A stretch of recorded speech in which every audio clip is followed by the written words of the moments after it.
నెల్లూరు జిల్లా ఏఎస్పేటలో రోడ్డు విస్తరణ పనుల్లో భాగంగా గత 3 రోజులుగా ఆక్రమణల తొలగింపు ఉద్రిక్త నడుమ కొనసాగుతోంది. అన్యాయంగా తమ ఇళ్లను, దుకాణాలను తొలగిస్తున్నారని వెంటనే ఆపాలంటూ స్థానికులు, పంచాయతీ, రెవెన్యూ, పోలీసు అధికారులతో గత 3 రోజులుగా వారిస్తూనే ఉన్నారు. అధికారులు మాత్రం వారి పని వారు చేసుకుంటూ పోతూ ఉన్నారు. ఈ నేపథ్యంలో మంగళవారం ఆక్రమణలను తొలగిస్తున్న అధికారులను స్థానికులు అడ్డుకున్నారు. తాము ఎన్నో ఏళ్లగా ఇక్కడ జీవిస్తున్నామని ఇప్పుడొచ్చి మా ఇళ్లను, మా దుకాణాలను తొలగిస్తారా అంటూ ప్రశ్నించారు. దీంతో అధికారులు, ప్రజల మధ్య తీవ్ర స్థాయిలో వాగ్వాదం చోటు చేసుకుంది. అసలు ప్రజాభిప్రాయ సేకరణ, ఎటువంటి ముందస్తు నోటీసులు ఇవ్వకుండా ఇళ్లను ఎలా తొలగిస్తారని అధికారులను నిలదీశారు. ప్రతి ఇంటికి మేము ముందుగానే నోటీసులు ఇవ్వడం జరిగిందని, గ్రామంలో దండోరా కూడా వేయడం జరిగిందని అధికారులు సమాధానమిచ్చారు. అసలు అధికారులు, ప్రజలు ఏం చెప్తున్నారో స్వయంగా వారి మాటల్లోనే విందాం. నేను ఆఫీస్కి పిలిచి వాళ్ళందరినీ కూడా మనం పిలిచి అడగడం జరిగింది. వాళ్ళు మేము స్వచ్ఛందంగా తీసుకుంటాం సార్ అన్నారు. మార్కింగ్ ఇచ్చిన తర్వాత కూడా ఒకసారి గ్రామంలో దండోరా వేసాము. వాళ్ళు స్వచ్ఛందంగా ఫలానా తేదీ లోపల మీకు తీసుకోండి, మేము మీ గ్రామ పంచాయతీకి సంబంధించి మేము సహకరిస్తామని చెప్పి వాళ్ళందరూ చెప్పారు. కానీ ఎలాంటి సహకరించలేదు, ఆక్రమణలు తీసుకోలేదు. ఇప్పుడు నోటీస్ అందరికి ఇచ్చామండి, 149 మందికి ఇచ్చాము. ఇప్పుడు వాళ్ళు ఇవ్వలేదని మాట్లాడుతున్నారు. మా దగ్గర సంతకాలు ఉన్నాయి, సంతకాలు తీసుకున్నది. కాబట్టి ఇది లోకాయుక్త వారి మేరకు తీసుకున్న నిర్ణయమే. కానీ అదేవిధంగా గ్రామ పంచాయతీ ఆమోదంతో తీసుకున్న పంచాయతీ సభ్యులందరూ కూడా ఆమోదించారు. ఇక్కడి నుంచి దర్శనమ్మ తోట ఎదురు లైన్లో 30 అడుగులు చేయాల్సిన అవసరం ఏమి, కాలువల వరకు తీయించుకోమన్నారు. కాలువల వరకు ఇవ్వడానికి మేము సిద్ధంగా ఉన్నాం. కాలువని ఎట్టి పరిస్థితుల్లో మేము ఆక్రమించలేదు. ఆక్రమించినామని పంచాయతీ వారు అనుకుంటే మీరు వచ్చి కాలువలు తీసుకోవచ్చు, మీకు ఎలాంటి అభ్యంతరం చెప్పము. బిల్డింగ్ను మాత్రం పగలగొట్టి మాత్రం మేము ఒప్పుకోము. మేము రిజిస్ట్రేషన్ చేసుకుని ఉన్నాం. మా తాతల తరం నుంచి ఇక్కడ కాపురం ఉండేవాళ్ళం చాలా మంది ఉన్నాము. మేము అందరం ఇక్కడ దర్గా గేటు దగ్గర పూలు, పళ్ళు వ్యాపారాలు చేసుకొని బ్రతికేవాళ్ళం. పూట జరిగితేనే పూట గడవకు ఇబ్బంది పడేవాళ్ళం. మమ్మల్ని రోడ్డు పాలన చేయడం మీకు మంచిది కాదు. జిల్లా నాయకులు ఇప్పటికైనా స్పందించి ఇక్కడ ఏం జరుగుతుందని అని చెప్పి మీరందరూ స్పందించండి. గౌరవ ఎమ్మెల్యే గారు ఈ విషయంలో ఏమీ చెప్పలేదని మాకు తెలిసింది. ఆయన దీని జోలికే రాలేదు. లోకాయుక్త వారు ఎలా చేస్తే అలా చేయండి అని అన్నారే కానీ ఆయన ఏమీ చెప్పలేదని మా దృష్టికి వచ్చింది. ఒక ఎమ్మెల్యే గారికి కూడా తెలపకుండా వీళ్ళు ఈ విధంగా రోడ్డు కొట్టడం అంత మంచి పద్ధతి కాదు. మా సర్వే నెంబర్ లేదు, కావాలని మనస్ఫూర్తిగా కావాలని చేస్తున్నారు. ఆక్రమణ అంటే ఏ విధంగా ఆక్రమణ? మాది 2007లో మేము కొన్న ప్రాపర్టీ ఇది. దీనికి ఇన్ని సంవత్సరాలుగా ఇంటి పన్ను కట్టాం, పంచాయతీ పన్ను కట్టాం, అన్ని పనులు కట్టున్నాం, రిజిస్ట్రేషన్ పనులు కట్టాము. గవర్నమెంట్ ఆత్మకూరులో రిజిస్ట్రేషన్ స్థలం ఇది.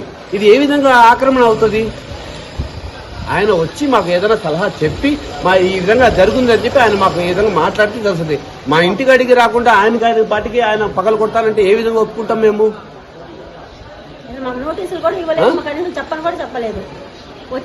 కాలువల వెనక అని చెప్పి మా అందరికి ఆశ చూపించి పొద్దున కల్లా వచ్చి నువ్వు కొక్కులేళ్ళు తీసుకొని వచ్చి 50 మందిని పోలీసులు తీసుకొని వచ్చి కొక్కులేళ్ళు తీసుకొని వచ్చి పగలు కొట్టేస్తుంటే భయపడి ఏమి చేయలేని పరిస్థితుల్లో గ్రామస్తులు భయపడి సరే ఒక 2 రోజులు టైం అని చెప్పి అడిగారు వాళ్ళకి.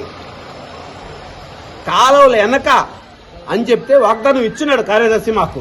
నేను మీరందరూ కలిసి మాట్లాడుకున్న తర్వాత కార్యదర్శి గారు ఇచ్చున్నారు, మా సర్పంచ్ గారు కూడా చెప్పినారు, మీరందరూ కాలువల వెనక పోండి, మీకు ఏదైనా న్యాయం జరగద్ది అని చెప్పి మా కార్యదర్శి చెప్పినారు. మా గ్రామ సర్పంచ్ గారు కూడా చెప్పినారు మాకు.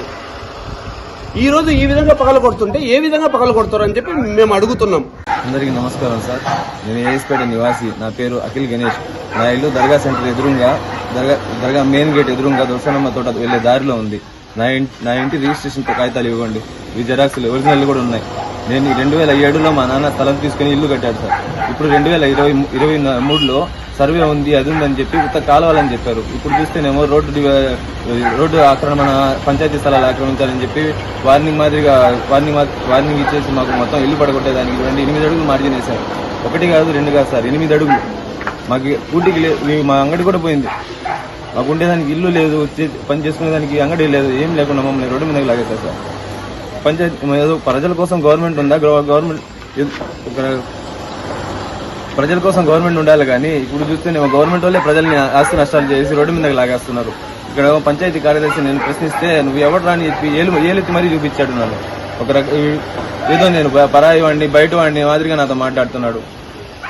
ఆయన ఉండేది ఆత్మకూరులో, మా మీద పెత్తనం చలాయిస్తా ఉన్నాడు. ఆయనకి ఎక్కడెక్కడో కోపాలు ఎన్ని తాపాలు మా మీద చూపించుకుంటా ఉన్నాడు. మేము ఏదో పేదవాళ్ళం సార్, 4 రూపాయలు సంపాదించుకుని కూడబెట్టుకుని ఇల్లు కట్టుకున్నాం, మా ఇల్లు పడగొట్టేస్తున్నాడు. సర్వే ఉంది అని చెప్తా ఉన్నారు. ఎక్కడ సర్వే ఉంది? కాలువ దగ్గర సర్వే ఉంది అని చెప్పారు. కాలువ పోతుందని మేము అనుకుంటా ఉన్నాం. ఒక్కసారిగా శుక్రవారం రోజు పొక్కులని తీసుకొచ్చేసి మాకు మార్కింగ్ తీసుకొచ్చి సగం ఇంటికి వేసిపోయారు. ఇప్పుడు మేము బాడిగింట్లో ఉన్నాం. ఇల్లు పోతే మాకు ఇంకొక ఇల్లు కూడా లేదు. మాకు చెప్పలేదు, మాకు కనీసం నోటీసులు కూడా ఇవ్వలేదు. మాకు నోటీస్ అన్న ఇచ్చుంటే మా నోటీస్ ఇచ్చింది అనుకోండి, నోటీసులు కూడా ఇవ్వలేదు మాకు.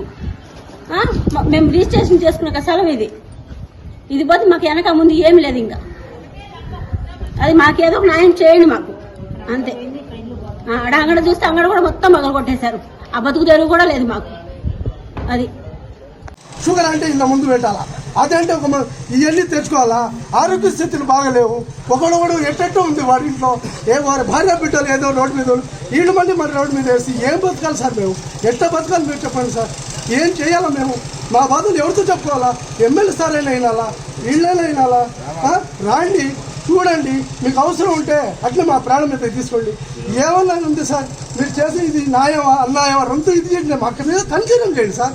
మేమన్నా ఏమైనా తప్పు అంటే, మీకేమైనా అధికారులకి మేమేమైనా తప్పు అంటే, మేము తప్పుగా మా ఇది చేస్తే మమ్మల్ని ఇది చేయండి, నలుదీసండి. ఏందయ్యా మీకు ఇది దారి అంతా వద్దు సార్, ఇక్కడ పోవటానికి దారి లేదు సార్ అంటే మేము 30 కొట్టేది అంటుండే. ఈ పక్క ఏం లేదు సార్, నువ్వు గమ్ము ఉండాలంటుండే, నువ్వు పక్క జరగాలంటుండే. మా చదువు లేని వాళ్ళు సార్, మాకు సైన్ కూడా రాదు. మీకు ఏం మాట్లాడడం తెలియదు. మేము ఏం మాట్లాడాలంటే కూడా మా వల్ల కావడం లేదు. ఎవరిని చెప్పుకోవాలా? మేము ఎవరితో ఏడుకోవాలా చెప్పండి? శుక్రవారానికి ఒక రోజు 4 వస్తారు, వెళ్ళిపోతారు. సంవత్సరానికి ఒకసారి గంధంలో ఒక 3 రోజులు మంది వస్తారు, వెళ్ళిపోతారు. తర్వాత 4 అయితే వస్తూ ఉంటారు, పోతూ ఉంటారు. ఎలాంటి ఎవరికి ఇబ్బంది లేదు, ఎలాంటి ఎవరికి ఏం లేదు. వచ్చే వాళ్ళకి పోయేలాంటి ఎలాంటి ఇబ్బంది లేదు. ఇది కావాలని మనసులో పెట్టుకొని వాళ్ళకు సరి అయిన మేము ఈ వీధి వాళ్ళు ఓట్లు వేయలేదని చెప్పి ఇది మా మీద కక్ష కట్టుకొని వాళ్ళు చేస్తున్నారు. ఇక్కడ బీదులు ఉన్నారు, అప్పులు సప్పులు చేసుకుని బతుకుతున్నారు. ఇక్కడ ఎవరు లక్షణకారులు లేరు. ఆ అంగడి మీద బతికితే తినాలి, లేకపోతే పస్తూ ఉండాలా. అందరూ లోన్లు తీసుకుని నేను కూడా 20 సంవత్సరాల నా ఇల్లు కడుతున్నా. మేము రాగి సంగటి తిని నూకలు తిని నా బిడ్డలు నేను ఆ మట్టి మోసి, ఆ సిమెంట్ మోసి, ఆ ఇటురాళ్ళు మోసి 20 సంవత్సరాలు. ఈ సంవత్సరం నా ఇల్లు పూర్తయింది. ఈరోజు ఆ ఇంటికి ధ్వంసం చేయాలని చెప్పి వాడు కక్షలు మనసులో పెట్టుకుని వాళ్ళకి ఓట్లు వేయలేదని చెప్పి ఈరోజు మా మీద వచ్చి దౌర్జన్యం చేస్తున్నారు.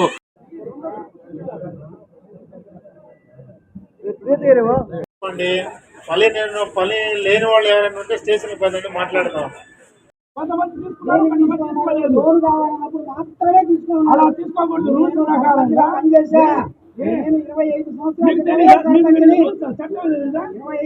క్రితమే నేను సర్పంచిని కాబట్టి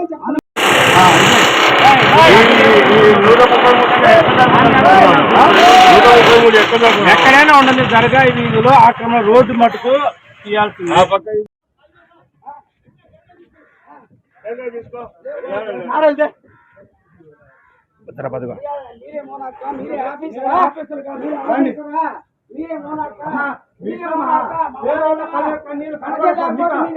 వచ్చినట్టు పగలు కొట్టుకుంటారు.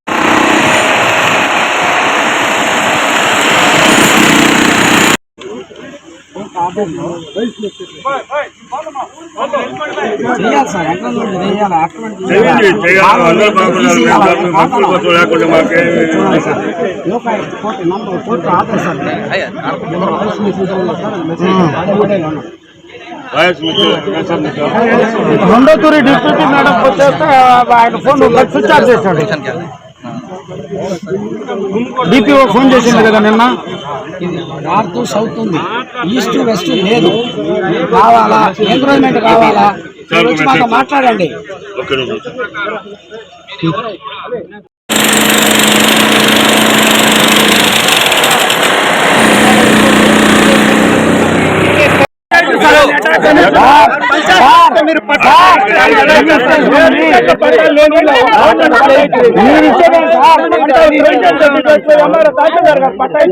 అవన్నీ ఇప్పుడు ఎందుకు అవసరం సార్?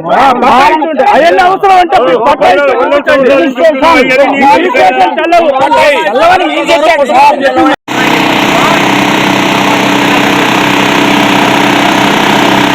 తొలగించుకోండి అని ప్రతి ఒక్కరికి నోటీస్ పంపించాను, దండోరా వేశాను.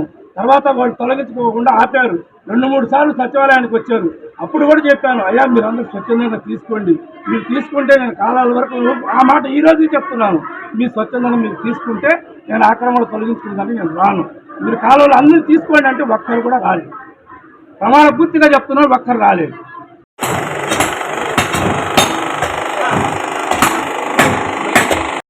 నేను ఈ జోలికి వచ్చాకని కాదు, నేను చెప్పాను, మీరు ఒక్కరే చేశారు, మిగతా వాళ్ళు ఎవరు కూడా చేయలేదు. కాబట్టి ఇది స్వచ్ఛందంగా తీసుకున్నట్టు కాదు, అందరూ కలిసి తీసుకోవాలి. కాబట్టి అందరూ తీసుకుంటేనే మేము చర్చలో లోకానికి కనిపిస్తాను. మీరు అందరూ ముందుకు రాలేదు, తీసుకోలేదు కాబట్టి తీసుకోలేదు కాబట్టి మీరు జనాల కోసం చేస్తున్నా ఉన్నారు కదా.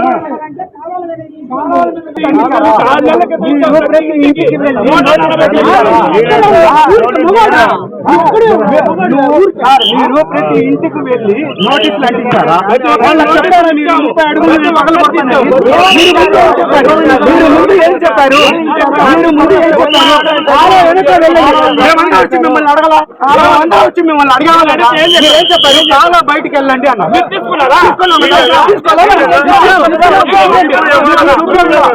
మేము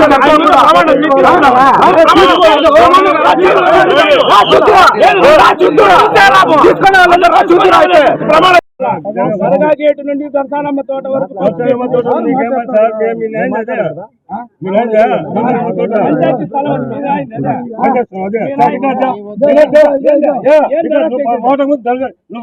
తోట అంటున్నావు,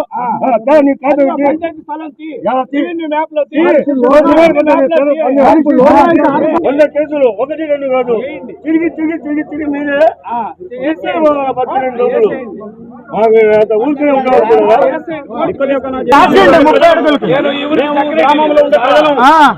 మీరు 30 అడుగులు రాసిచ్చేయండి. మీరు ఎట్లా రాపించుకుంటారు వాళ్ళ దగ్గర అయితే?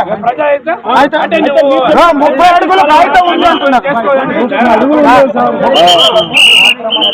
ఒక్కొక్కరు మాట్లాడారు. ఒక్క మాట వినండి. పంచాయతీ స్థలం మీద 30 అడుగులు పగలగొట్టమని కోర్టు చెప్పింది. కోర్టు చెప్తే రాసేయండి.